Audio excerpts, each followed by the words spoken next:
Alors bonjour à tous, aujourd'hui je vous propose une vidéo sur le thème des obstacles à l'éveil, plus exactement la peur de l'éveil ou la peur de la réalisation.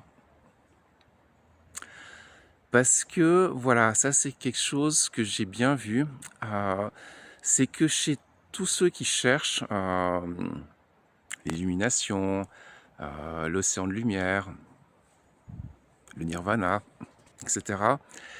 Il y a toujours en parallèle, une grande résistance et une grande peur, heu, à quoi? Ben, à y aller.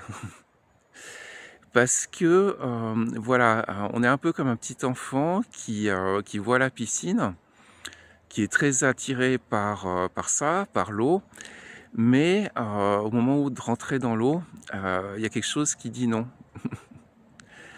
Hem, alors c'est quoi, ce truc qui dit non?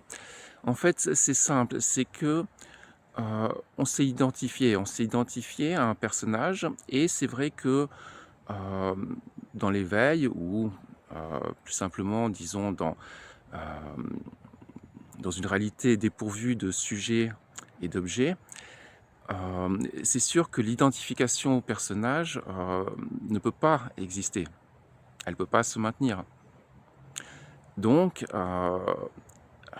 quelque part, elle meurt. Mais c'est pas grave parce que c'est juste une identification. C'est même pas le personnage, hein, qui disparaît. Le personnage, il est pas du tout affecté par l'éveil. Heu,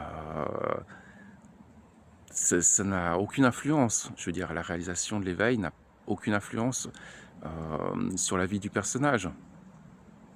Enfin, dans un premier temps. Dans un deuxième temps, ça peut quand même, imbiber, d'une certaine manière.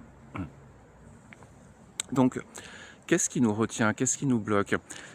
C'est que si cette identification, elle a duré pendant longtemps, il y a une partie de notre esprit qui est devenue en quelque sorte, cette identification et cette partie de notre esprit, évidemment, elle se trompe complètement, mais elle croit, que si ça part, si cette, fausse identification, si cette fausse identité, disparaît, heu, alors c'est moi qui disparaît et donc ça va pas parce que, bah, je veux pas mourir, je veux pas aller dans le néant, je veux pas devenir rien du tout. Hem, donc voilà, il y a quelque chose qui va résister, parce que ça a duré longtemps, en fait. Hem, si la quête de l'éveil, elle commençait sérieusement à l'âge de 5 ans, ça serait plus facile parce que, la fausse identité, l'attachement à cette fausse identité, il serait beaucoup moins fort. Mais comme depuis l'âge de 3 ans jusqu'à l'âge adulte, on s'est beaucoup entraîné à s'identifier à ce qu'on n'est pas et ben, à un moment donné, ça peut être extrêmement effrayant, de lâcher ce truc. Ça peut créer une sorte de peur, viscérale, une peur qui nous prend, aux tripes.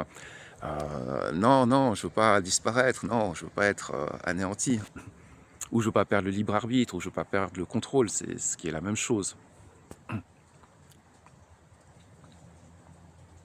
Parce que c'est vrai que, heu, l'éveil, heu, l'illumination, un synonyme, c'est, la libération. Mais on peut pas être dans la libération et être dans le conditionnement.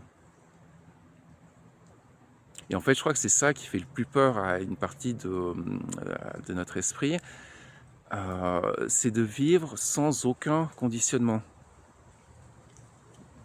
sans le fardeau, d'un passé, sans le fardeau d'une mémoire, sans le fardeau hem, d'avoir des désirs spécifiques, des peurs spécifiques, des envies spécifiques. Heu, il y a quelque chose qui supporte pas cette extrême légèreté.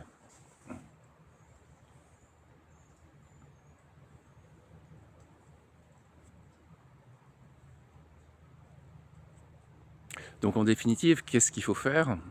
Il y a rien à faire, il y a juste à regarder. regarder que ces peurs, ces résistances, heu, elles n'ont aucun rapport avec la vérité. Ça, c'est du même niveau que, je sais pas, un petit enfant qui a peur, le soir avant d'aller dormir, d'être mangé par un ours et qui veut pas s'endormir parce que voilà. C'est pas, c'est pas basé vraiment sur quoi que ce soit de vrai.